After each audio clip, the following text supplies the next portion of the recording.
성도 여러분들, 이 세상을 지배하는 가장 강력한 힘이 뭐라고 생각하십니까? 물질, 권력, 어느 것이 더 힘이 셀까요? 여튼 많은 사람들이 생각할 때 권력은 독재국가는 그렇지 않지만 좀 유한하니까 물질이 훨씬 더 힘이 세대요. 그럼 쾌락, 뭐가 힘이 셀까요? 그러면 그것을 지배하는 것은 또 철학, 사상, 이념, 이념도 그거죠. 뭐가 더 힘이 세다고 생각합니까? 많은 사람들이 생각할 때 정신이 보이는 세계를 지배한다고 말하고 있습니다. 그러나 정신과 보이는 세계를 또 이 세상의 육의 세상이라고 말합니다. 그런데 영의 세계가 또 있다고 우리는 믿고 있지 않습니까? 공산주의 이론은 그것을 부정하는 것으로부터 시작했으니까 그 이념은 그거와 또 다르죠. 완전히 우리 성경과 다른 거죠. 현재 진보 진영들이 많이 가지고 있는 의식입니다. 하나님이 없다고 하는 의식. 그러니까 자살도 많이 나오고 생명을 그렇게 귀히 여기지 않죠. 그러면서 하와이가 추구했었던 것처럼 하나님과 동등되고 하나님 네가 뭔데? 라는 생각을 갖게 되죠. 여하튼 그 생각들이 우리의 삶을 지배합니다. 그래서 성경은 우리가 싸워야 될 것이 무엇이냐라고 말할 때 에베소서 6장 12절에 우리의 씨름은, 우리가 싸우는 것은 무엇 때문에 싸우느냐? 혈과 육을 상대하는 것이 아니고, 혈육, 보이는 세계가 아니고 통치자들과 권세자들과 이 어둠의 세상 주관자들과 하늘에 있는 악한 영들을 상대함이라. 그냥 다른 거 다 빼고 악한 영과의 싸움이라고 생각해도 좋습니다. 왜냐하면 악한 영들이 그 영향력을 행사해서 이 세상의 주권자들과 이 시대의 흐름까지도 또 지배하니까 그러한 것들과의 싸움이다.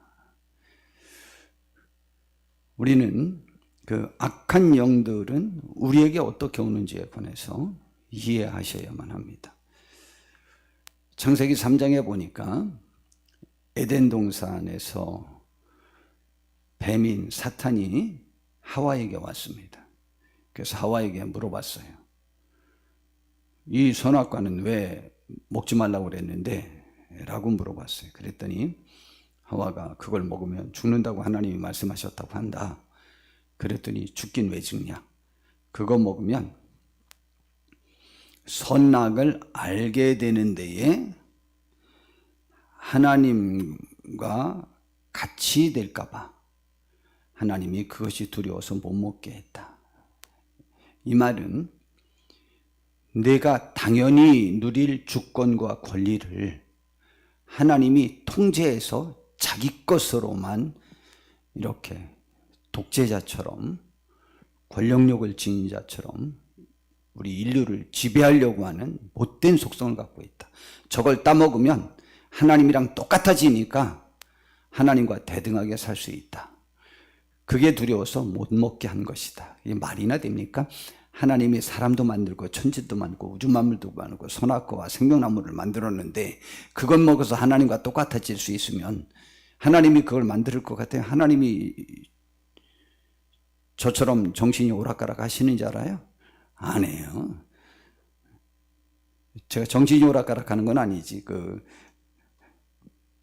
기억을 잘 못하죠, 제가.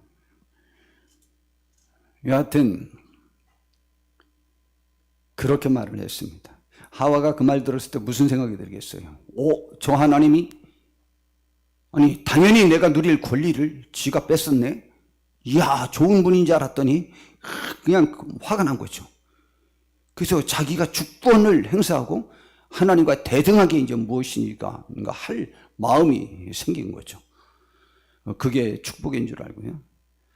그리고 그 선악과를 바라봤어요. 그랬더니 그 나무를 바라봤더니 먹음직하고 또 보암직도 보기에도 굉장히 괜찮고 지혜롭게 할 만큼 탐스러워 보이는 그런 과일이었어요.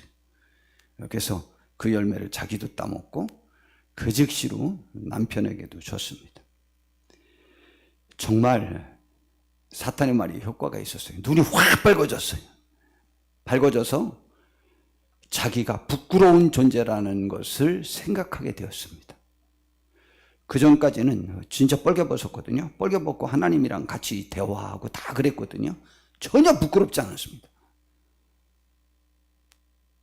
그랬는데 갑자기 부끄러움이 느껴져서 무화과나무 잎으로 자기 벗은 몸 아랫도리를 이렇게 가렸어요. 성에 관한 것이 어떤 죄의 의식에 원초적인 죄의식을 가져다 주는 것임을 약간은 시사하기도 하죠.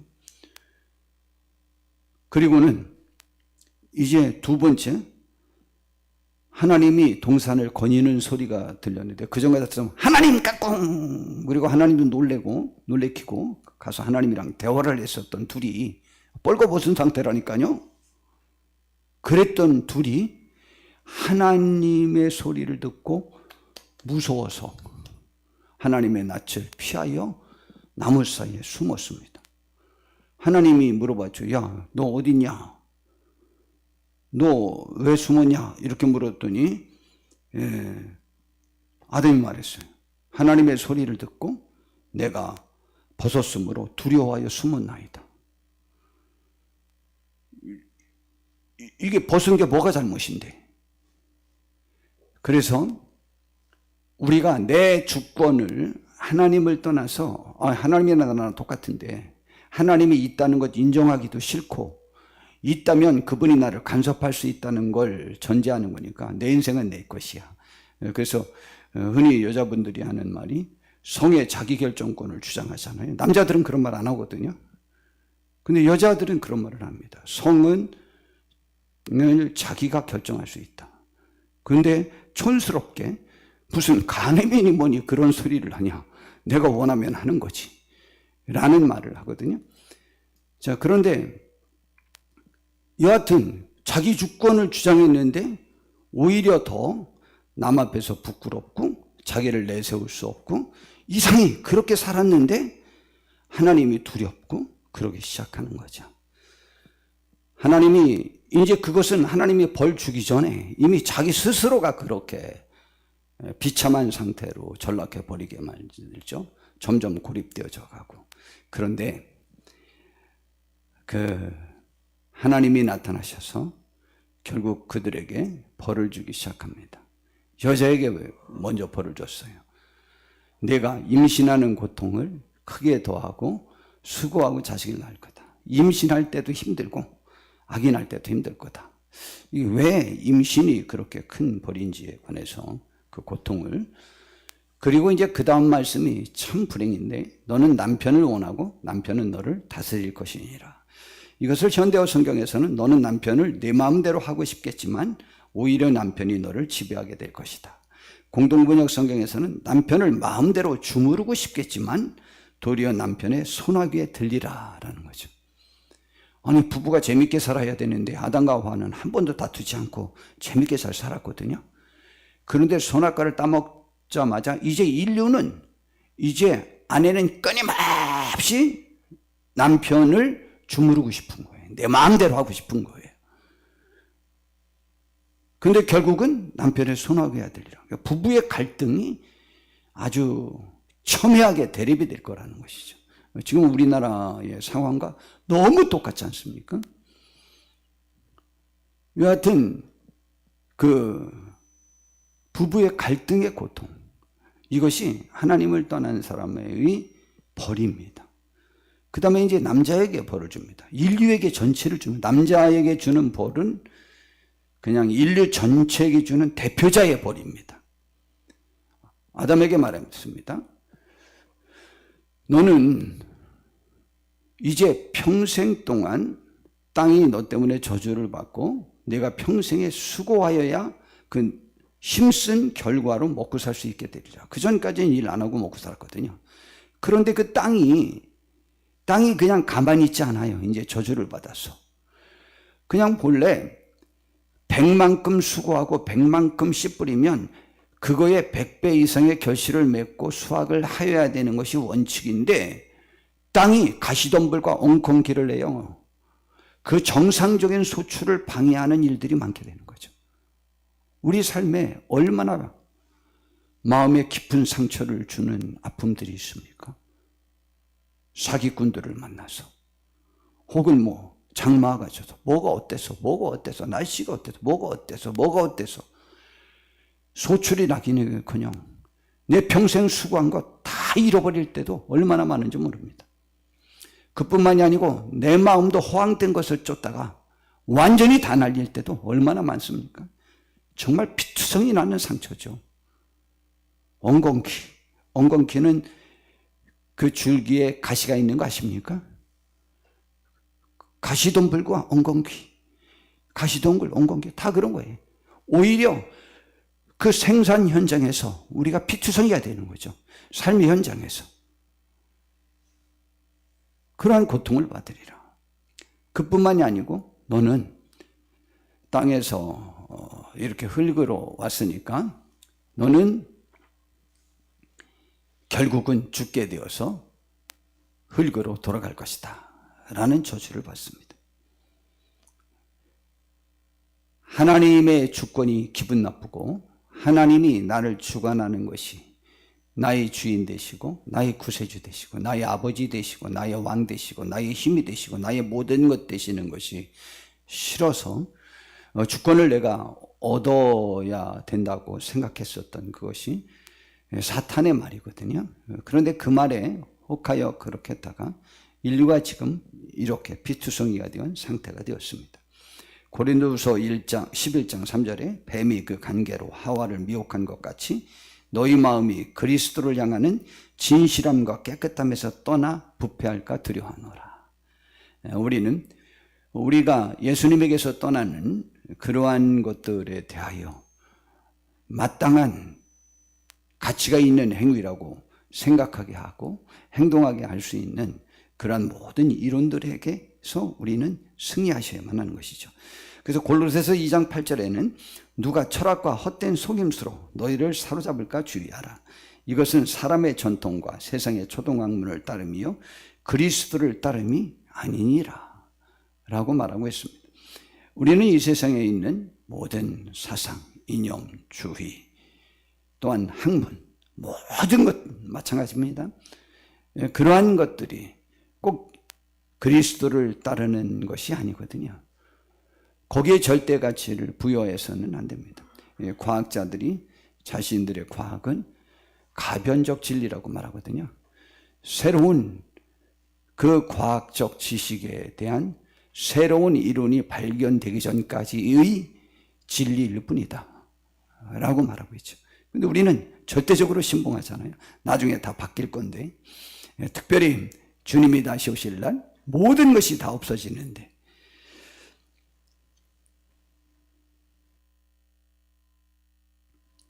그래서 주님이 오셨습니다. 상처받은 우리 때문에, 죽어야 되는 우리 때문에. 그리하셔서 주님이 하시는 일이 뭐냐? 히브리서 2장 14절에 보니까 자녀들은 혈과 육에 속해 있어서 어쩔 수 없이 그 지배를 받게 되어 있습니다. 그들 또한 같은 모양으로 혈과 육을 함께 지니심은 그 우리와 같은 동등된 몸을 지님으로 우리의 약함을 이해하시면서 우리를 돕기 위해 오시는 거죠. 그래서 죽음을 통하여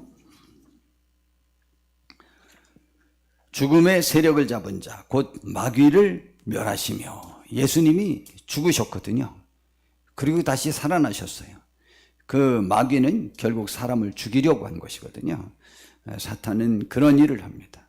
근데 그걸 모르고 하와가 이제 넘어간 거죠. 그래서 그 죽기를 무서함으로 한평생 매여 종노릇하는 모든 자들을 놓아주려 하심이라. 예수님이 오시는 것은 마귀를 멸하시려고, 멸망시키려고, 없애려고 오신 것이라고 했어요. 예수님의 제자들이 누가복음 10장 17절부터 보니까 70명, 12명의 제자가 있었고 또 확대된 70명의 제자도 있었잖아요. 근데 70명을 둘로 해서 예수님이 전도하러 가실 지역을 미리 가서 전도를 하도록 했습니다. 그들이 돌아왔습니다.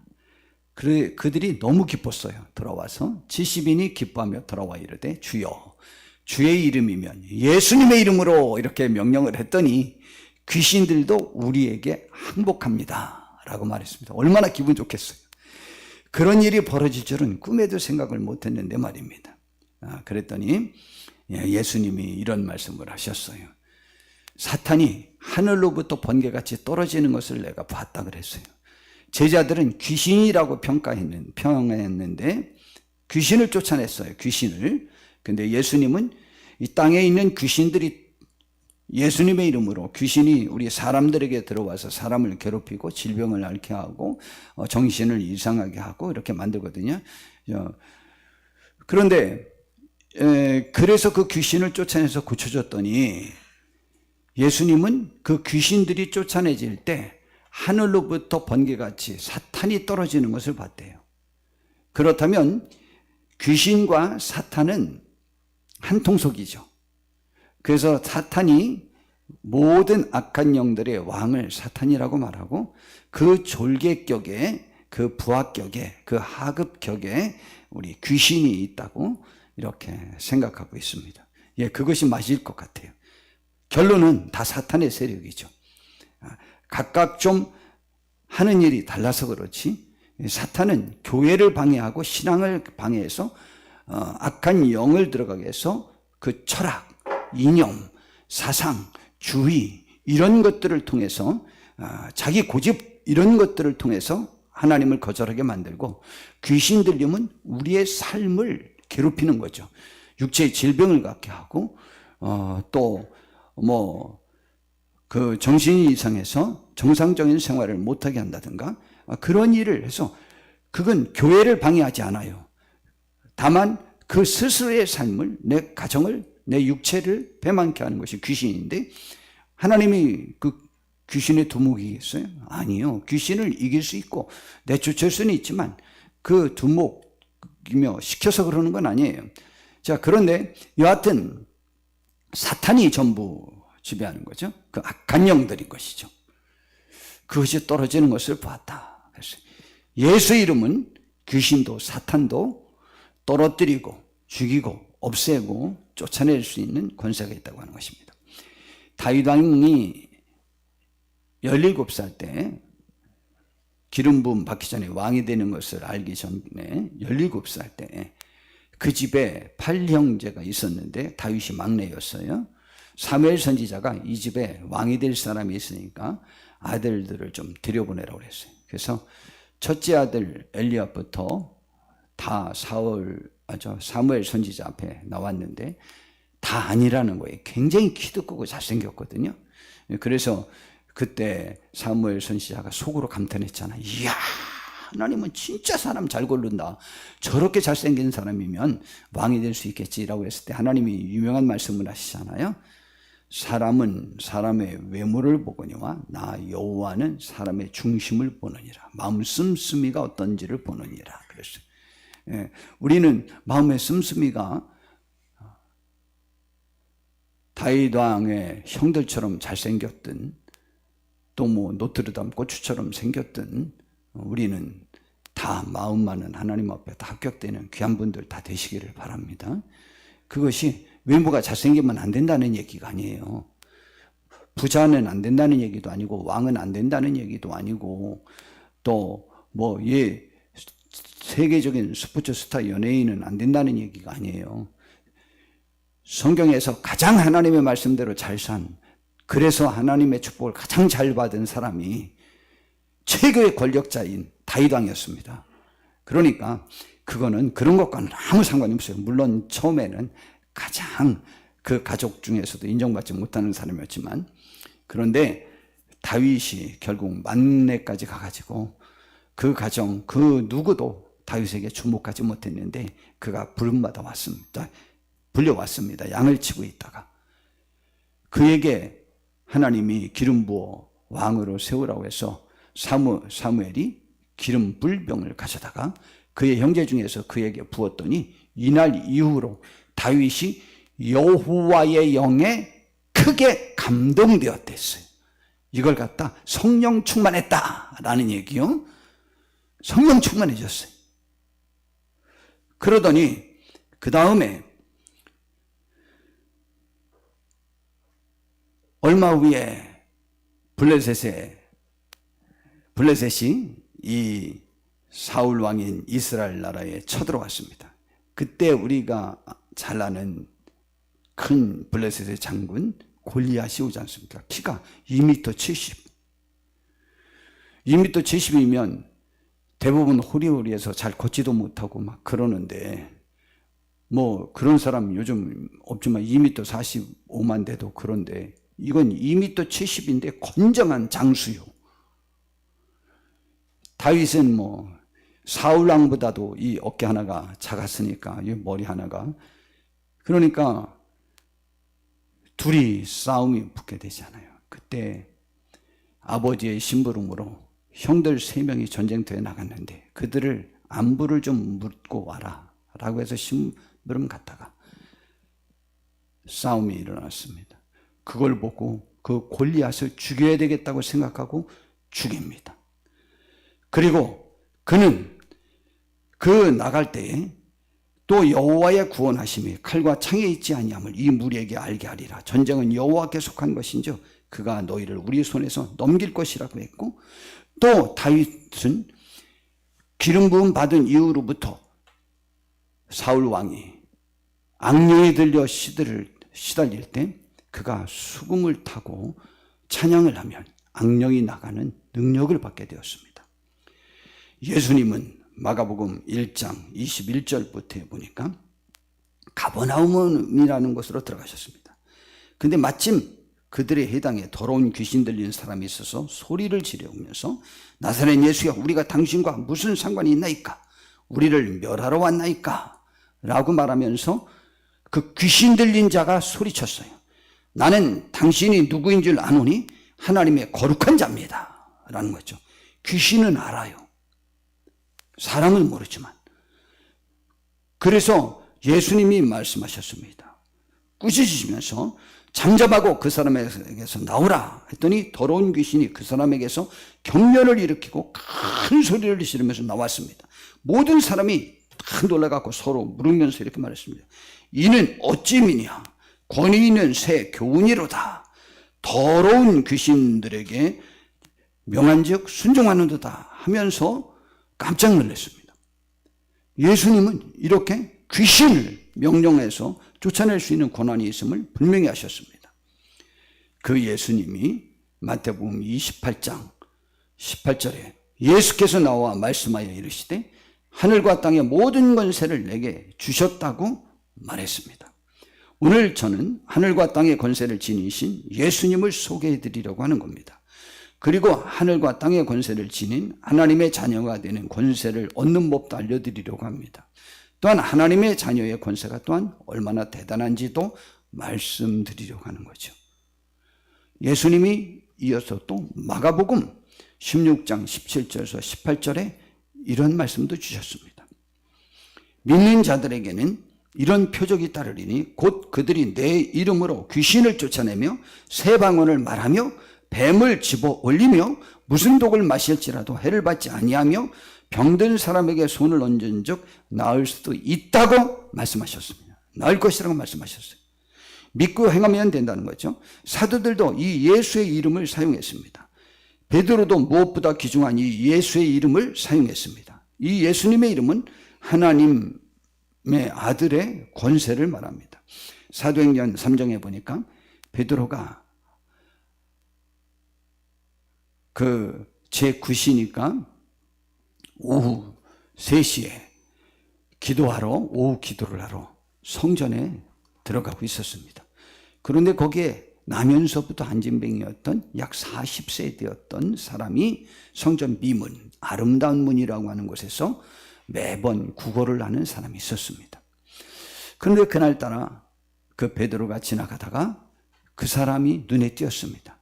주목하여 쳐다보고 있었더니 그가 혹시 무엇을 얻을까 하고 그 베드로를 바라봤습니다. 그때 베드로 사도가 이런 말을 했습니다. 은과 금은 내게 없거니와 내게 있는 이것을 내게 주노니 나사렛 예수 그리스도의 이름으로 일어나 걸으라 그랬어요. 그랬더니 벌쩍 일어나고 걷고 뛰고 하며 성전에 들어가서 막 하나님을 찬양하고 난리가 났습니다. 많은 사람들이 보고 깜짝 놀라가지고 베드로에게 몰려들기 시작했습니다. 그때 12절에 베드로가 이것을 보고 백성에게 말하되 이스라엘 사람들아 이 일을 왜 놀랍게 여기느냐? 우리 개인의 권능과 경건으로 이 사람을 걷게 한 것처럼 왜 우리를 주목하느냐? 아브라함과 이삭과 야곱의 하나님 곧 우리 조상의 하나님이 그의 종 예수를 영화롭게 하셨느니라. 이 일을 통해서 그랬습니다. 그리고 그 이름을 믿음으로 그 이름이 너희가 보고 아는 이 사람을 성하게 하였나니 예수로 말미암아 난 믿음이 너희 모든 사람 앞에서 이같이 완전히 낫게 하였느니라. 예수의 이름으로 가능했다라는 것이죠. 성경에 나와 있는 제자들은 믿음을 갖고 예수님의 명령을 따랐습니다. 예수님의 이름으로 귀신을 쫓아냈습니다. 병도 고쳤습니다. 이것은 제자들에게 어떤 능력이 있어서가 아닙니다. 제자들이 예수님을 믿음으로 하나님의 자녀가 되어서인 것입니다. 우리도 하나님의 자녀이면 그분의 권세가 함께 주어지는 것입니다. 우리도 귀신이라도 쫓아낼 수 있는 권세인 하나님의 자녀의 권세가 있음을 알아야만 합니다. 저희 교회가 1985년 5월 26일 날 개척을 했어요. 벌써 제가 40년째 목회를 하고 있죠. 자, 그런데 그랬고요. 그 다음 1986년 2월 22일 날 우리 부부가 결혼을 했습니다. 결혼한 지 얼마 지나지 않았는데 밤에 잠을 자다가 밤 1시쯤 제가 깼어요. 깼는데 사실은 얼마나 무서웠는지 모릅니다. 저는 알았습니다. 귀신이 우리 방에 저에게 왔다는 걸 알았어요. 그건 금방 느낄 수가 있었습니다. 얼마나 무섭든지 정말 벌벌벌 떨리고요. 꼼짝 못했습니다. 제가 그러고 있는데 제가 우리 사탄이 오고 귀신이 오고 그러면은 기도하라잖아요. 그래서 내가 기도해야지 라고 속으로 생각했어요. 그랬더니 이 귀신이 저에게 말하는 것 같았어요. 기도해봐. 내가 무서워할지 않느냐라고 말입니다. 그런데 제가 기도를 할 수 있어야죠. 기도해봐야 안 무서워한다는데 그래, 그럼 뭐라 해야 될까? 또 우리 배운 거 있잖아요. 우리 부흥회 때 제가 부흥 강사님들에게 들은 게 있거든요. 막 이들과 싸울지라 찬양을 하면 또 뭐 귀신 나간다냐. 그래서 그걸 하려고 했더니 불러봐. 내가 무서워할 줄 알고 아니 안 무서워한다는 건 내가 뭐하러 해. 나도 소용없는 짓은 안 해. 그래서 또 못하고 벌벌벌 떨고 있는 거예요. 사도신경을 외워볼까 뭘 해볼까 뭐 별걸 다 해도 다 해봐. 내가 무서워할 줄 알고 그러는 거예요. 벌벌벌 떨고 있었습니다. 그래서 이제 제 동생 지금 목사님인데 홍상 전도사님이 저쪽 그 다락방에서 자고 있거든요. 내가 쟤를 좀 데리고 와야 되겠다 그랬더니 데리고 와봐. 야 목사님 너도 내가 안 무서워하는데 내가 무서워할 것 같으냐? 안 무서워하겠다는데 어떻게 제가요 막 벌벌 떠는데요. 그게 사실 나중에 지나고 보니까 1시간이 지났어요. 저요 너무너무 힘들었어요. 제가 너무너무 힘들어하니까 제 아내도 깼어요. 제 아내는 귀신이 왔다는 건 알았대요. 근데 저만큼은 무섭지 않았대요. 온 줄을 알았는데 저는 막 제 아내가 옆에 있는데도 견딜 수가 없는 거예요. 근데 1시간쯤 지났는데 생각이 하나 떠올랐어요. 그렇게 막 무서워하다가 이런 생각이 들었어요. 제가 그래서 이랬어요. 귀신한테. 가만히 있어 봐봐. 가만히 있어. 귀신아 가만히 있어 봐봐. 가만히 있어 봐봐. 너 귀신이지. 나 하나님의 자녀지. 근데 본래 네가 나 못 이기잖아. 내가 하나님의 자녀라면. 근데 왜 네가 나를 이길 수 있는 것처럼 나를 속였지? 그 생각이 드는데 갑자기 속에서 무슨 생각이 드냐면 이 귀신이 나를 속였어. 이 귀신하고 이제 귀신아 나가라 하려고 이 귀신아 나 안 나갈래 하고 이제 나가라고 소리치려 너희 하려고 하고 있는데 왜 간혹 그 전설의 고향 보면 뱀이 우리를 꽉 감싸고 있다가 까치가 땡 하니까 그냥 스르르 풀고 다 그냥 뭐가 큰 무거운 짐이 풀어지듯이 쓱 나가듯이 갑자기 그냥 통쾌 육개 상쾌 그냥 시원함이 샥 하면서 내가 이 너희 귀신 나가라고 소리 지르려고 하는 거 있는데 지르기도 전에 그 시원함이 오면서 하늘의 평화를 맛보게 됐습니다. 그 이후로부터 놀라운 현상이 일어났어요. 이상이 귀신이 들렸다고 하는 사람만 보면 자신이 생겨요. 그래서 그냥 어느 때는 손만 잡으면 어느 때는 그냥 예수 이름으로 명하노니, 그 예수 이름으로 명하노니 제가 잘 이야기 안 해요. 그 끝판에 한번 써요. 안 되면 그냥 예수님 사랑합니다라고 해봐요. 그래서 한 번만 하면 귀신이 나갑니다. 와, 그래도 안 나가면 예수 이름으로 명하노니 이 못된 귀신아 나가라. 그래. 귀신이라는 단어를 사용하면 남이 막 가족도 자칫 잘못하면 상처받아서 제가 그렇게 합니다. 그런데 그런 놀라운 것을 체험을 했습니다. 우리 이때 꼭 제가 같이 예화를 드는 두 가지가 있잖아요. 어떤 유럽의 여인이 자기가 크루즈 여행하는 것이 평생 소원이었습니다. 그래서 정말 오랫동안 그 티켓을 사려고 돈을 모아가지고 드디어 크루즈 여행 그 티켓을 사서 그 배를 탔습니다. 근데 거기에 돈을 모두 다 써가지고 경비를 준비하지 못했어요. 그래가지고 밥도 사 먹지도 못하고 그냥 고생하고 있었습니다. 근데 승무원이 하루는 그 아주머니를 발견하고 이 뭐가 좀 이상한 거예요. 아주머니 뭐 왜 그렇게 힘들어 하십니까? 그래서 자초지종을 얘기했어요. 그랬더니 아주머니 그 표를 좀 한번 줘보세요. 줬더니 아주머니 이 표 좀 한번 보세요. 이 티켓은 이 크루즈 안에 있는 모든 편의시설, 숙식 또 뭐 그 기타 있는 모든 편의시설을 다 이용할 수 있는 티켓입니다. 세상에 그것 가지고 굶었다니까요. 우리에게 무슨 권세가 있는데 우리의 삶에 대하여 우리는 명할 수 있는 힘이 생기기를 진심으로 바랍니다. 깨닫기를 바랍니다. 그걸 갖다 아는 것이고 믿음이라고 말합니다. 이경욱 선교사님이 너무 훌륭한 예화를 들어주셨잖아요. 그의 어머님이 권사님이래요. 그 창경궁 앞에, 옛날에 창경원 앞에 서울대학병원 그 부근에 있는 어떤 교회 권사님이셨답니다. 어떤 분이 그 교회 교인이 귀신이 들려서 막 난리가 났어요. 그래서 전도사님을 모셔왔댔잖아요. 그랬더니 그 전도사님을 딱 오자마자 그 귀신 들린 사람이 야 네가 전도사냐? 너 이런 지졌고 이런 죄졌고 이런 죄져 이 주제에 뭘 전도사라고 날 쫓아낸다고 오냐 그러더래요. 그래서 창피해서 기겁을 하고 도망가 버리고 말았대. 그래서 그 다음에 장로님 모셔왔대잖아요. 그랬더니 그 귀신이 또 똑같이 말하더래요. 야 네가 장로냐? 너 이 죄 지었고 이 죄 지었고 쭉 얘기하더래요. 그래갖고 그냥 혼비백산도 도망가 버렸어요. 그래서 그 권사님이 이제 이경욱 선교사님 어머님 권사님이 불려갔어요.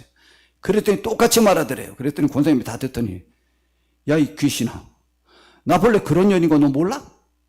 근데 그것과 너 무슨 상관이야? 나가 이 귀신아 했더니 그 즉시로 나가버렸대잖아요. 그것과 예수 이름과 무슨 상관이냐고. 꼭 믿으셔야만 합니다. 우리가 그런 죄를 지면 사탄이 우리를 주눅들게 만들어서 죄 일을 못하게 만들지만 그것과는 아무 상관이 없어요. 그거 없애주려고 주님이 오신 건데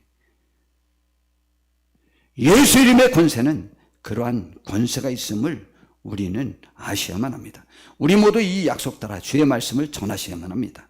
모든 민족에게 갑시다. 그리고 하늘과 땅의 권세 잡은 자의 자녀답게 귀신도 쫓아냅시다. 병도 그리고 고쳐봅시다. 예수님은 세상 끝날까지 주님의 사역에 충성하는 우리 모두에게 기쁠 때나 슬플 때나 어떤 여건 속에서라도 우리와 항상 함께 하실 것을 약속하셨습니다.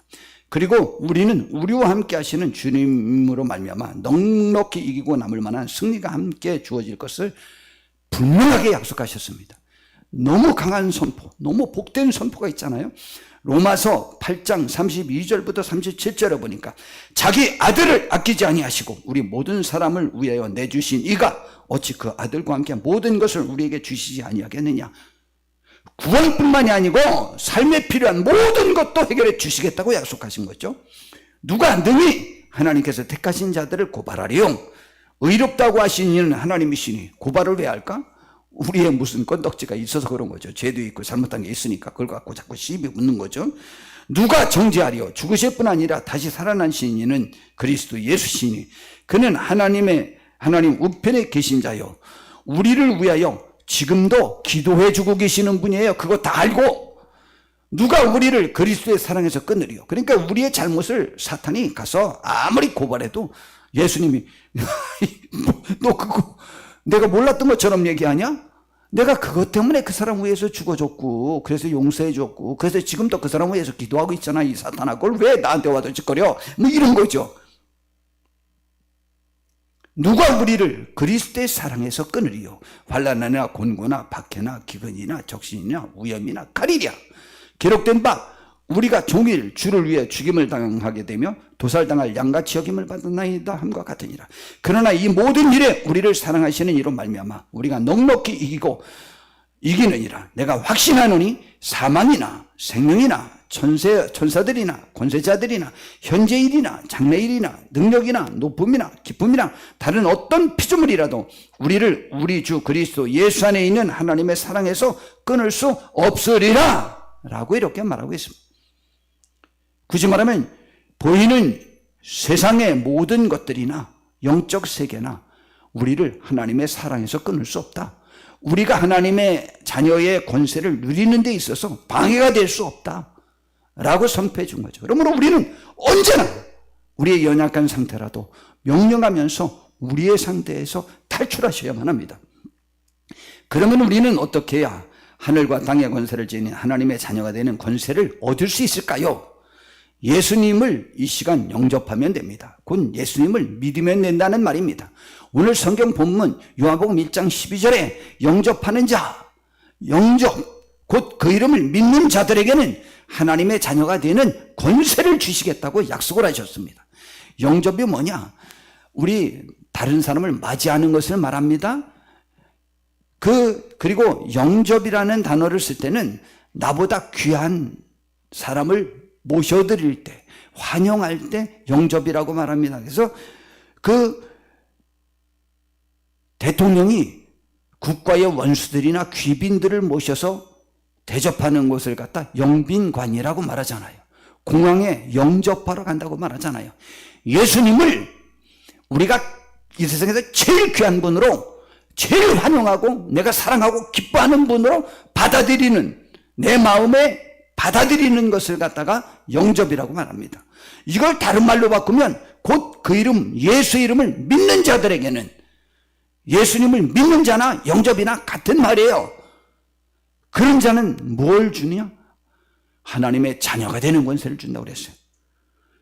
또한 로마서 8장 28절에 우리가 알거니와 하나님을 사랑하는 자, 곧 그 뜻대로 부르심을 입은 자들에게는 모든 것이 합력하여 선이 이루어진다고 그랬어요. 이 선은, 최궁극적 선은 구원이요, 구원을 이룰 거라고 그랬어요. 우리를 통해서. 어떤 사람을 통해서? 하나님을 사랑하는 자. 하나님을 사랑하는 것은 내 마음의 표현이요, 내가 하나님을 사랑하는 것이요, 사람에게서 있는 사람의 의지의 표현이요. 이렇게 하나님을 사랑하면 이 사람은 하나님이 만세전에 택한 사람임을 분명하고 있습니다. 하나님이 그의 뜻대로 불러주신 사람이라는 거예요. 그게 여러분, 하나님 사랑하게 된 것도 하나님의 선택이 아니었으면 불가능하다는 얘기죠. 우리가 하나님을 사랑하면 하나님이 우리를 미리 불러주셨기 때문에 가능한 거라는 거죠. 하나님의 사람이라는 거죠.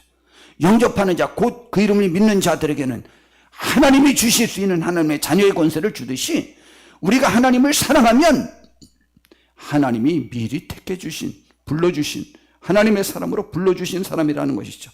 이런 사람과는 모든 것을 하나님이 합력해서 궁극적 구원을 이루어 주시겠다는 것입니다. 또한 시편 33편 12절에는 여호와를 자기 하나님으로 삼은 나라, 자기 하나님으로 삼는 것은 우리 사람의 행위요. 그런 사람은, 그러한 나라는 곧 하나님의 기업으로 하나님이 선택된 백성이라는 거죠. 그런 사람이 복이 있다고 그랬어요. 그러므로 우리는 의지적으로 이 시간 하나님을 영접하면 되는 겁니다. 사랑하면 되는 겁니다. 내 구주로 섬기기로 작정하면 되시는 거예요. 그러면 우리는 하나님의 뜻 가운데서 승리할 수 있는 하나님의 자녀의 권세를 얻을 수 있게 되는 것입니다. 우리 이것은 지금 다 함께 따라 하셔야만 합니다. 자, 오늘 이 말씀을 제가 한번 해봤습니다. 자, 제가 한번 읽으면 따라하겠습니다. 예수님 사랑합니다. 예수님 환영합니다. 저에게 오셔서 저를 하나님의 자녀 삼아 주십시오. 예수님 사랑합니다. 예수님 감사합니다. 예수님의 이름으로 기도합니다. 아멘. 그러면은 우리는 하나님의 자녀가 되는 권세를 얻어요. 이것으로 되느냐? 됩니다. 실제로 됩니다. 이렇게 매번 고백하십시오. 그리고 귀신 들린 자, 또 병든 자, 우리의 삶을 방해하는 자들을 위해서 이 이름으로 축복을 빌고 그것을 막으십시오. 그리고 회복시키십시오. 이건 감사한 일인 것입니다. 또 우리 함께 저의 기도를 큰 소리로 같이 따라해 보시길 바랍니다. 악한 마귀는 예수님의 이름으로 명하노니 물러갈지어다. 모든 질병도 물러갈지어다. 나와 내 가정과 내가 사는 지역과 직장과 우리 국가와 세계를 주관하려는 수술을 쓰는 악한 마귀의 권세는 물러갈지어다. 나와 내 가정과 내가 사는 지역과 직장과 우리 국가와 세계를 주관하려고 수술을 쓰는 악한 마귀의 권세는 물러갈지어다. 예수님의 이름으로 기도합니다. 아멘. 이제 마지막으로 부탁드립니다. 우리는 하늘과 땅의 권세 잡은 능력 있는 분의 명령을 받은 자답게 사셔야만 합니다. 담대해야 합니다. 소망을 갖고 즐거워해야 합니다. 주님 만날 때까지 승리하시는 모든 분들 다 되시기를 진심으로 바랍니다. 기도하겠습니다. 주님, 오늘 이 시간 우리가 하나님의 자녀의 권세가 얼마나 대단한 권세인지 깨닫고 악한 영들과의 싸움에서 승리하는 우리가 되게 하옵소서. 우리 삶을 방해하고 상처받게 만들었던, 또 분열되게 만들었고 찢어지게 만들고 우리 가난하게 만들고 병들게 만들었던 모든 세력들에게서 예수님의 이름으로 명하노니 고침받고 노임받을 지어다. 하나님, 이 시간 우리가 명령하고 승리를 쟁취하게 하옵소서.